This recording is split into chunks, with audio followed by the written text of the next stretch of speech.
Welcome back, dear friends. Back to the Middle Way Peer Support Podcast. I'm Rhonda, your host. So, have you ever prayed and cast out demons? Have you ever wondered, when is this going to lift? What is going on? I've done all this and this and this. I've done all the things, and this is still present. Well, if you have, maybe this episode is for you. Learning to see things through a trauma-informed lens may add another piece of truth for you on your journey. This was one of my discoveries. And this is a piece of my healing and just kind of how things pull together. So today, I'm going to offer a teaching to y'all that's born from experience. This isn't from doctrine or debate. It's not theology. It's not any of that. It's not binary thinking, right? It's not good versus evil. This is good, that's bad. It's not binary. And it's not linear by no means. I have learned my recovery journey is not linear. At any rate, this is my personal direct encounter with suffering and going in and healing wounded pieces of myself. There's a quiet wisdom that blossoms from sitting still and sitting with the discomfort and the wound and not having to fix it or change it. So most of my life, I have believed that I was a burden, that I was in the way, that something was wrong with me, that if I did not exist, my family's life would have been more peaceful, they would have been happier, there wouldn't have been as much violence and fighting, and I even believed, my very existence was causing that, it was causing them harm. And what I've come to discover is that I lived in a world that said you had to earn love. I have to be acting and performing in order to get their love, in order to get their attention, in order to seek acceptance. I had to be doing. This world confused love with violence, love with projecting blame onto the other person because we're not taking ownership. It's too painful to look at my flaws, so it must be your fault. This world consisted of being given the silent treatment, and sometimes that silence was so still that you thought you were experiencing peace because finally they had gotten off your back. Control appeared to be care. And so as I was developing in this environment, I interpreted that world through the lenses of survival mode. I was in hypervigilance, constantly watching and scanning their body language, their tones, even the way my dad would step in the house when I could hear it. Like I knew if it was going to be, I just knew what the encounter was going to be like. I knew how to behave or not behave. So I was constantly bracing for pain, and waiting for the other shoe to drop, especially if it felt peaceful for a couple days and things kind of seemed back on track. Boy, there would just come this impending doom, and I just knew that the sky was going to fall. And so this kind of world is conditioned by destruction. I don't believe that it's done intentionally. I believe that these are patterns that are passed on. So today, while I was doing some recovery work for myself, I met a part of myself, and she was very young. And this isn't odd to me because I've done a lot of inner child work and healed some places inside of myself. I've got to be my own loving parent and go in and take care of that child. And today was one of those beautiful days. And this part of myself, she was sitting with her knees drawn into her chest, and her head was down, her arms crossed over the top of her knees, and I could hear her heart. Nobody loves me. Why don't they love me? What's wrong with me? Why can't I do anything right? I don't matter to them anyway. And here, that loving parent inside of me, listening to this message, my heart just broke. To realize that was a daily encounter for me. At some point in my day, in this environment, I would think those kind of things. I learned to blame myself. And had this been one of my children, I definitely would have gotten involved and sat with them and helped them process that and help them work through that. That's the kind of parent that I am. But this little girl, this piece of me, had nobody. There was no one safe to go to. I wasn't allowed to discuss the things that happened in my home. And the threat was physical violence.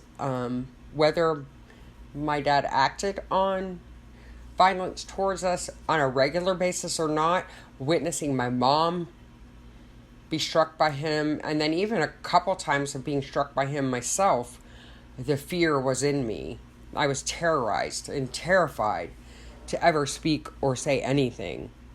So this part of me, this little girl, when I was a little girl, my grandfather would call me Susie. That was his nickname for me. And that was that little Susie. She was sitting there hurting. And me hearing that, I went and sat beside her. And I was able to even create space for myself in that place. And allow her to look up at me and to indicate to me that it was okay to come closer, and that it was okay to put my arm around her, and that it was okay for me to speak to her. And so when I looked at her and I spoke to her, I said, Susie, what if you're not bad? What if there's nothing wrong with you? And what if I told you that you're loved? Now, I understand that they are not showing you love, and that's important to you. And it is something that you need, and it's okay that you need that. But what if I told you they're the broken ones? What if I told you they are the ones that are unable to see you? They are the ones that are unable to hold you and nurture you. And they are the ones that are lost and confused. And what if I told you that you don't have to do anything to be loved,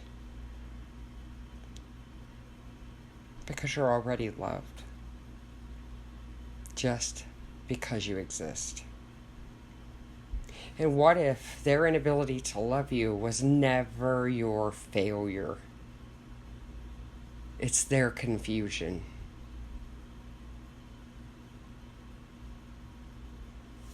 And this led me to coming to a place where understanding Mara and Hasatan through trauma.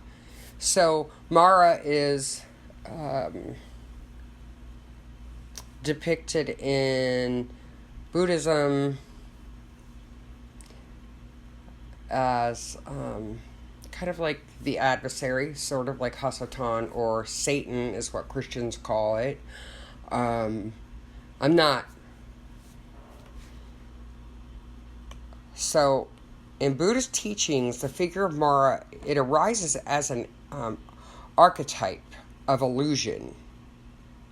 Mara represents the inner voice that tempts us to abandon the path, to hide from awakening, from clarity, from presence, from truth. But what if I told you contrary to popular belief that Mara isn't evil. The Hasatan is not evil.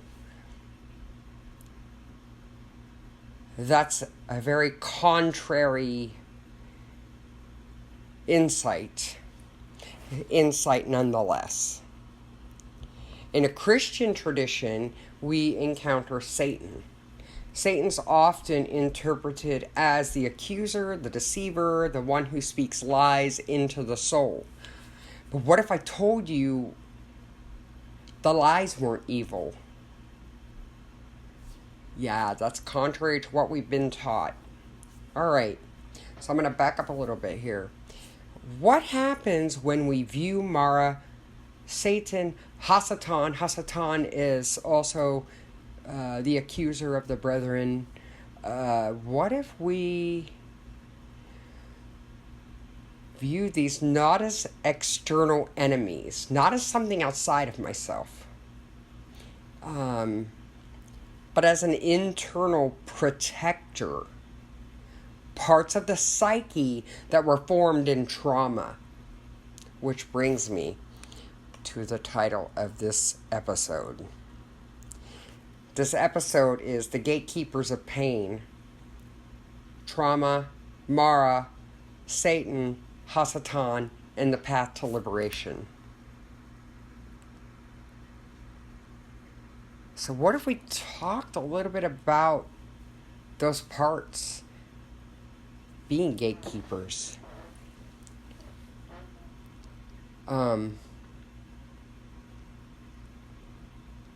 What if Mara whispered, "You're unlovable"? Right? I've heard that. Nobody loves me, nobody likes me. That's a voice that sounds like me, but it's Mara. It's exposing Mara. And it's a system. So, what if Mara whispered, "You are unlovable"? And this was whispered as a way to help you not expect things to be different.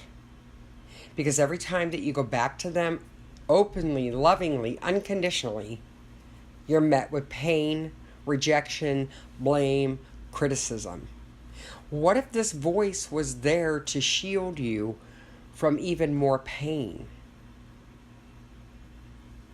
What if Satan, Hasatan, the accuser, was merely saying, "Well, it's all your fault," to shield you from the devastation of their lies and the accusations and the gaslighting that they did, right?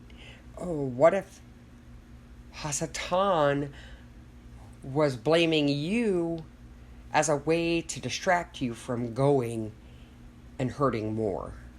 Just what if? I'm just saying, what if? Is it possible? So,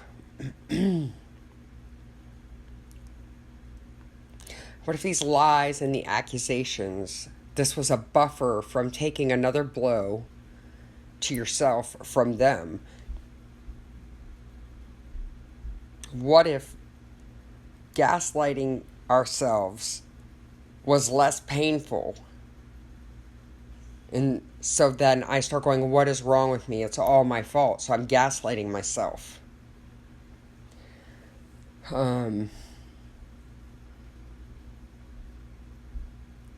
What if it was less painful to do it before they could? And this was a way for the brain to create a sense of security and control. Just what if? I'm just asking, what if? So these voices that I discovered for myself arise not up to harm me. I realized that today in this encounter with that piece of myself. I didn't feel like they were trying to hurt me. I felt like they were trying to keep me safe from greater hurt. So what I come to understand, based on the research I've done on the nervous system and things like that they are actually survival strategies. It's part of the survival strategy. They are, so the nervous system is activated in this kind of environment, and it never gets the chance to come down. It never gets the chance to return to a baseline of calm, and it's always constantly on guard. So there's a chemical reaction in our bodies when that happens. We talked about that briefly in my first episode. There are, there's like hormonal things going on in our body. So if those hormones are on constant speed dial, right, they're just constantly going, and you don't have time to calm down, it only makes sense to me that there would be some sort of further reaction, right? And maybe, just maybe, it manifests in those messages. So what if this voice was there to shield us from even more pain? And what if the brain just convinced us to gaslight ourselves so that we would experience less pain? So I believe, for me, these voices are another part of my brain adapting to the conditions that I was in, and they are a part of my brain's survival strategy. And I believe that they are a natural occurrence. So, let's just say, hypothetically, for fun, that they are the nervous system bracing for more abandonment, more hurt, and more disappointment. And that they are trying to protect me, trying to shield me. It's my brain's way of shielding me. So, looking at it from that perspective, what I recognize is they're loyal protectors. So, what I mean by that is, my parents, they did stuff and they abandoned me. I felt alone. But these messages, these voices that sounded like my voice, were always there. They were loyal. So as you move out of the environment that you're in, and you begin to become aware of your reactions to life, and notice that I noticed something's like a little off with me. I still tried to hide it, but something was a little off with me. I didn't respond to, somebody dropping something in a calm manner. Typically it would set me off and I'd be blazing. And I don't think that's quite a adaptive response to something so simple as dropping something.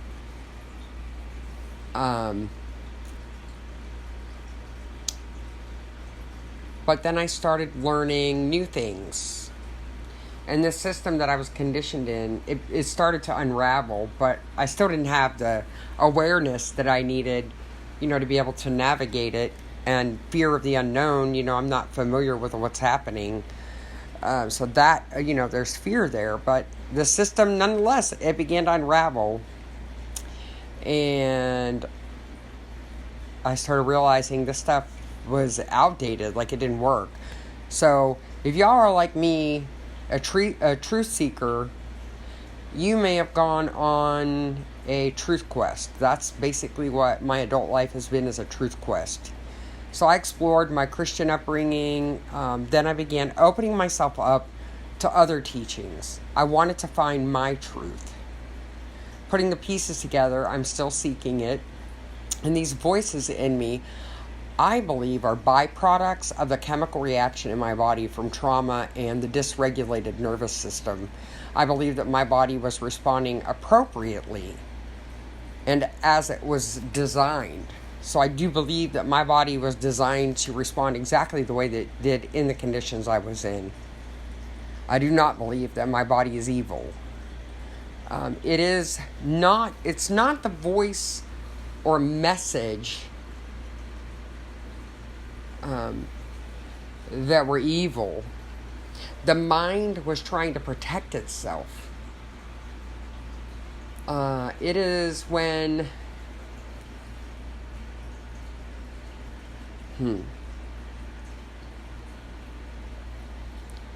it's not the voice or messages that were evil. I already read that. It's when this develops into a personal attack belief, and I hold on to the pain in my heart and the anger, that my mind begins to deflect to avoid what I'm experiencing. I begin to blame others. This is where the destruction begins. I try to cast it out as a demon, but it's a part of me. And I'm rejecting or avoiding a part of myself. Therefore, in Buddhism, they teach that meeting things with equanimity, compassion, and empathy, this is where things are transforming for me. So as I sat with this younger version of myself, I saw Mara and Hasatan. Nobody loves me. It's all my fault. I can't do anything right. This is designed to make me stop trying as a form of self-preservation. These voices would even warn me and try to remind me not to try again, but I always did anyway. Only to go back and to be hurt again by them, criticized, rejected, shooed away. So, as an adult, because I have never healed from the wounds, these messages paralyze me, and they prevent me from being motivated to do anything healthy for myself. I don't live for myself, and I turned to my Mara and said, in this moment, with that inner child, I turned to my Mara and I said, thank you for trying to protect Susie. Thank you for showing up when nobody else was there for her. And thank you for your service. I turned to my inner Satan or Hasatan and I said, you don't need to blame her anymore. You don't have to blame her to keep her discouraged from trying or wanting to fit in. I realized that you were looking out for her the best way that you could, Hasatan. But I'm here now. And I have always wanted her, and I have always loved her, and I believe in her. And I am going to give her space so that she can heal and be free. Thank you for keeping us safe. We're safe now. And in this moment, the clarity that arose was not rebellion against God or Dharma. It was a return. It was a return to me, to myself. It was reconnecting myself to myself. I'm no longer fragmented in that place. It was a return to the compassion that was freely mine when I came. It was a return to truth and a return to the middle way, where binaries dissolve and healing begins. I witnessed both of these turn and walk away as if they were relieved in some way. They're parts of myself that I have been rejecting, that I was taught to reject, that I tried to cast out. I called it evil. I called it wicked. I hated it. I despised it. I didn't know that I was hating myself. And here's this dejection, this blame others, and I'm a victim, and all of this just melted away. So this day I accepted all of me and showed up with self-compassion and trust. Amazing moment. Absolutely life-altering for me. Trauma, defensiveness, and the gatekeepers of survival. So, let's also remember, when the body is lived too long in fight, flight, freeze, or fawn, it forgets what calm feels like. So the nervous system, unregulated, wounded, and off balance, it interrupts the normal stress hormones, and then it sees everything as a threat. Silence is seen as judgment. Attention is seen as danger. It reacts not to truth, but to memory. So our bodies hold the truth in them. Our nervous system holds the truth of what we've experienced. So these memories are replayed by Mara and Hasatan to remind us of the hurt, and it's the brain's way of protecting us in a hypervigilant way, looping through the entire story over and over to sear into our conscience, not to put our hand on that hot stove. And then that's when the craving kicks in. Part of the craving cycle that kicks in. We want that love, that connection, that connectedness. And then we start erasing ourselves. We start sacrificing ourselves again to get what we should have been getting all along.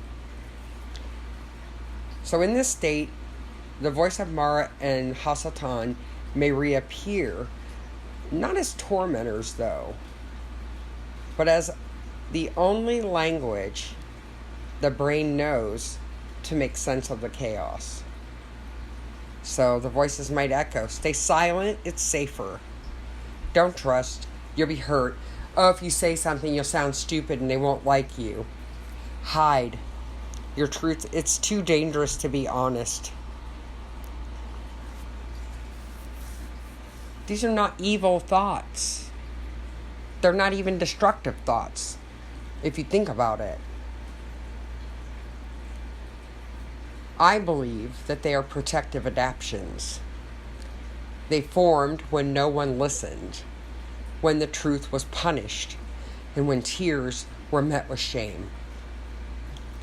Mara and Hasatan, then, are not enemies to cast out. They're gatekeepers, trying to restore balance to the body. And the body was never allowed to complete its development. So the brain and the body's attempt to do its job, is this evil? So healing is non-binary, non-linear, and sacred. We're taught through spiritual traditions, social norms, and inherited fear to categorize suffering. Good versus evil, sinner versus saint, light versus dark, saved versus punished. But healing resists categorization. It is a paradox. It's a spiral. It is embodied. Binary systems often lead to spiritual confusion and rejection. They exile the very parts of us that keep us alive. And here's the deeper truth. Even Hasatan is said to masquerade as an angel of light. Not because he is light, but because he reflects the complexity of illusion. He is not simply darkness. He is distortion. And distortion often wears the mask of righteousness, of clarity, of control. All of this born out of trauma as the body's defense mechanism. In some traditions, Hasatan was once a radiant being, a brother to Christ, a bearer of light. But light without compassion becomes blinding. So as the pain of the hurts took root, because there was no one to guide us and help us process our truth, truth was not met with tenderness and became weaponized. It was used against us by those around us and through the voices of Mara and Hasatan as a response to remember past hurts. The body and nervous system remembers. So when we release Mara and Hasatan from their duty, not with hatred, but with gratitude, compassion, and acceptance, we are reclaiming something sacred. Our sovereignty, the right to discern, the right to feel, the right to choose healing over exile. And every time that I exiled these pieces of myself, I felt further away from sovereignty. So healing does not arrive when we silence Mara or rebuke Satan. Healing comes when we witness them, honor them, and release them from duty. When we realize they were born out of trauma and our body's best response so that we could adapt, when we see the system at play and accept it as a natural process of being in a physical body, and we do not personify the thoughts and feelings and then turn them into actions, healing comes when we train the brain and mind and we stop clinging to thoughts and realize that there are scientific components happening and that healing is possible. We can say something along the lines, and to me, this is personal, and each person can speak from their own truth. But we could say something like this: Mara, Hasatan, you were trying to protect me. You were shaped by trauma, and you can rest now. I'm safe, and I am sovereign. Thank you for your service. The healing brain is not broken. The healing heart is not sinful. The healing process is not a moral failure. It is Dharma unfolding within the body, one wave of emotion at a time, one compassionate breath after another. So I invite you today, find your inner child. The one that felt erased, unloved, misunderstood. Sit beside them. Don't try to fix them. Don't silence them. Simply stay. Listen for Mara and thank him. Not because he's right, but because he tried and he showed up for you. Find Hasatan. Invite him to rest. Remind him the war is over. And not out of fury, but out of compassion. When we meet these voices, not with fear or denial, but with gentle presence, something shifts. We no longer wage war with our mind and create more stress on our nervous system. We begin to understand it. We no longer exile our story or hidden pieces of ourselves. We no longer hide what has been kept in the darkness. We begin to reclaim it. This is the middle path. Beyond blame, beyond fear, beyond spiritual binaries.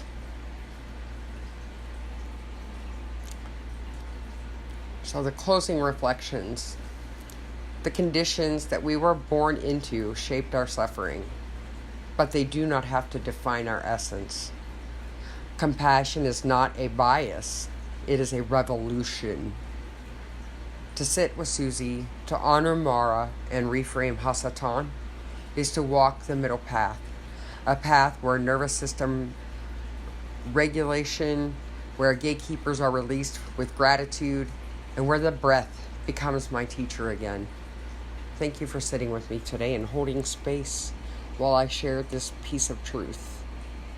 And I'm just going to do a slight dedication of merit. By the virtue of this reflection, may all beings unearth their inner truth. May the ones who suffer in silence find refuge in their breath. May the weary parts of ourselves be held, seen, and released with love. May Mara lay down their armor. May Hasatan rest from his vigilance. May all protectors shaped by pain be honored and gently let go. In reclaiming our sovereignty, may the world heal in spirals beyond binaries of sin and salvation, rooted in the sacred unfolding of compassion. May trauma be met with tenderness. May shame dissolve into wisdom, and may the merit ripple outward across realms seen and unseen. And from my heart to all hearts, may healing be shared, may awakening be accessible, and may liberation flower in ways that we never thought possible. May all beings awaken through the truth of their own story. May Mara rest. May all the Susies in the world feel seen. And may this piece of my healing be honored as Dharma. Thank you. Go gently in the world.